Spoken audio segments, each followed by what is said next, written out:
Selamat malam Ibu Bapak Saudara-saudara yang kasih Tuhan. Jumpa kembali dalam Syafaat Malam GKI Gading Indah. Ibu Bapak Saudara-saudari, akhir-akhir ini ada berbagai berita atau informasi mengenai peristiwa bullying atau perundungan atau penghinaan atau pengejekan dari satu pihak kepada pihak yang lain. Baik itu dilakukan secara terbuka, secara langsung, melalui media sosial, atau tidak secara langsung tapi dilakukan dalam ruang-ruang tersembunyi atau bahkan dalam bisik-bisik atau gosip-gosip yang kemudian disebarkan untuk merendahkan sesama. Apa yang menjadi kemudian pengaruh atau akibat dari bullying? Bisa bermacam-macam. Bisa menyebabkan perasaan terluka, dendam, bahkan ada yang berpikir mengakhiri kehidupannya. Di dalam Alkitab ada sebuah Amsal yang mengingatkan kita. Amsal 14 ayat 21. Amsal 14 ayat 21 mengatakan, "Siapa menghina sesamanya berbuat dosa, tetapi berbahagialah orang yang berbelas kasihan kepada orang yang miskin." Siapa yang menghina sesamanya berbuat dosa. Dosa berarti menjauh dari kehendak Tuhan.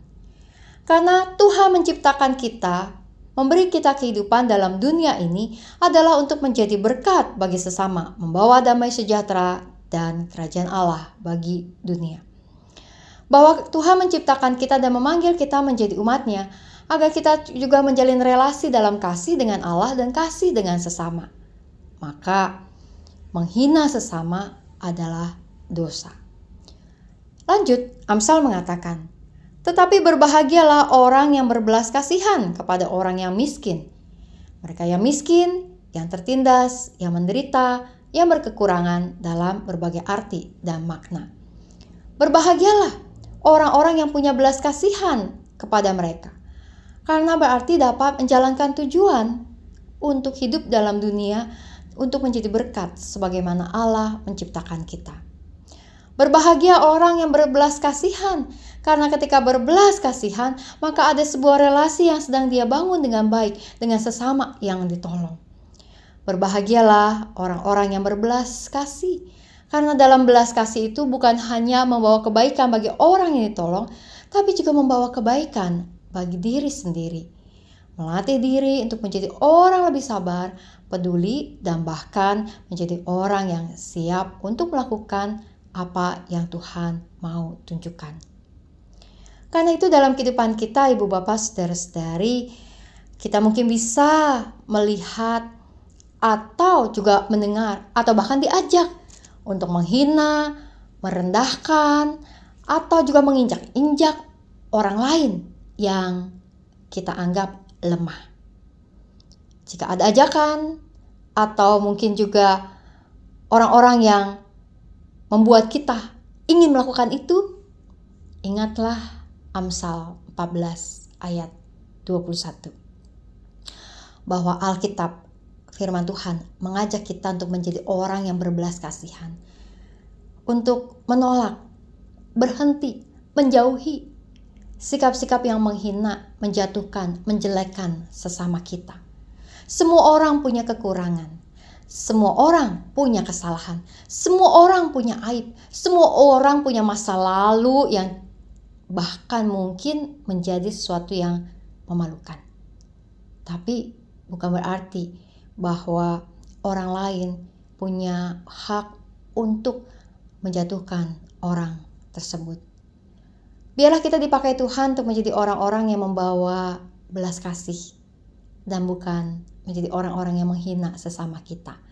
Hari ini ada banyak orang yang mungkin kita hadapi, kita temui, atau bahkan juga esok hari dan hari-hari ke depan. Maka mari ketika kita bertemu dengan orang-orang lain, kita melatih diri untuk berbelas kasih, memuji, menguatkan, memotivasi, mendukung orang lain melalui kata-kata dan perbuatan yang kita lakukan, sehingga tujuan Tuhan menciptakan kita dalam dunia ini yaitu membawa damai sejahtera serta kasih Tuhan dapat terjadi. Mari kini kita menaikkan doa-doa syafaat kita berdoa. Tuhan yang Maha Kasih, Engkau adalah sumber kehidupan bagi setiap kami. Biarlah kami dapat terus hidup dalam kehendak dan rencana-Mu, melakukan apa yang baik, yang berkenan, dan bahkan yang juga menjadi berkat bagi sesama kami. Saat ini kami berdoa ya Tuhan bagi umat-Mu, dimanapun berada, di dalam semua pengalaman atau keadaan yang sedang kami hadapi, Tuhan besertalah dengan kami. Berikan kami hati yang penuh pengampunan bagi sesama kami. Berikan kami hati yang penuh mengasihi bagi banyak orang. Kami berdoa juga ya Tuhan untuk mendukung umat-Mu yang sedang bergumul dalam kondisi sakit mereka. Baik mereka yang dirawat di rumah sakit, Ibu Erni, Tuhan biarlah jamahan-Mu ada bersamanya. Kami berdoa juga ya Tuhan untuk Pak Lukito Santoso yang telah Engkau panggil. Biarlah Ibu Grace bersama seluruh keluarga dapat memperoleh kekuatan dan penghiburan dari-Mu mengalami peristiwa kedukaan ini. Kami berdoa juga ya Tuhan untuk rencana pernikahan dari Yohanes Montol dan Deborah Theo, agar segala persiapan kiranya bisa berjalan dengan baik untuk pemberkatan tanggal 1 November nanti. Juga kami berdoa untuk konser Yamuger pada hari Sabtu ini. Segala hal yang disiapkan dan dilakukan biarlah dapat mendukung pelayanan musik gereja, khususnya yang dilakukan di dalam konser dan oleh Yamuger. Kami berdoa juga ya Tuhan untuk pemilihan penatua. Biarlah di dalam semua proses yang berjalan ada banyak hal yang baik dan menghasilkan juga hikmat untuk menentukan setiap orang-orang yang Kau panggil melayani sebagai para pemimpin di gereja-Mu. Kami berdoa juga ya Tuhan untuk baptis anak pada hari Minggu. Kira setiap anak-anak yang akan dibawa oleh orang tua mereka dalam janji iman mengikut Engkau, mereka terus bertumbuh dalam iman. Tuhan berkati semua pelayan-pelayan ibadah. Kami berdoa juga ya Tuhan untuk seluruh proses perdamaian di dalam dunia ini yang terus berlangsung. Bila kami percaya bahwa banyak orang-orang baik yang bersedia berjuang untuk membawa kebaikan bagi negeri ini, di mana Engkau menjadi sumber hikmat dan kekuatan. Kami berdoa ya Tuhan bagi kehidupan bangsa dan negara kami, biar Engkau yang terus menuntun di dalam semua arah yang ditempuh ke depan, di dalam hikmat dan kebijaksanaan yang Engkau kiranya berikan. Berikan juga kiranya pertobatan dan hati yang mau dengar-dengaran akan Engkau, sehingga setiap para pemimpin bangsa dan juga setiap lapisan masyarakat dapat terus mengupayakan apa yang baik dan meninggalkan apa yang jahat dari negeri ini. Kami membawa doa kami ke hadapan hadirat-Mu Tuhan, dalam nama Tuhan Yesus kami berdoa. Amin. Selamat malam Ibu Bapak Saudara-saudari dan salam 3S. Sehat, semangat dan sukacita. Tuhan memberkati.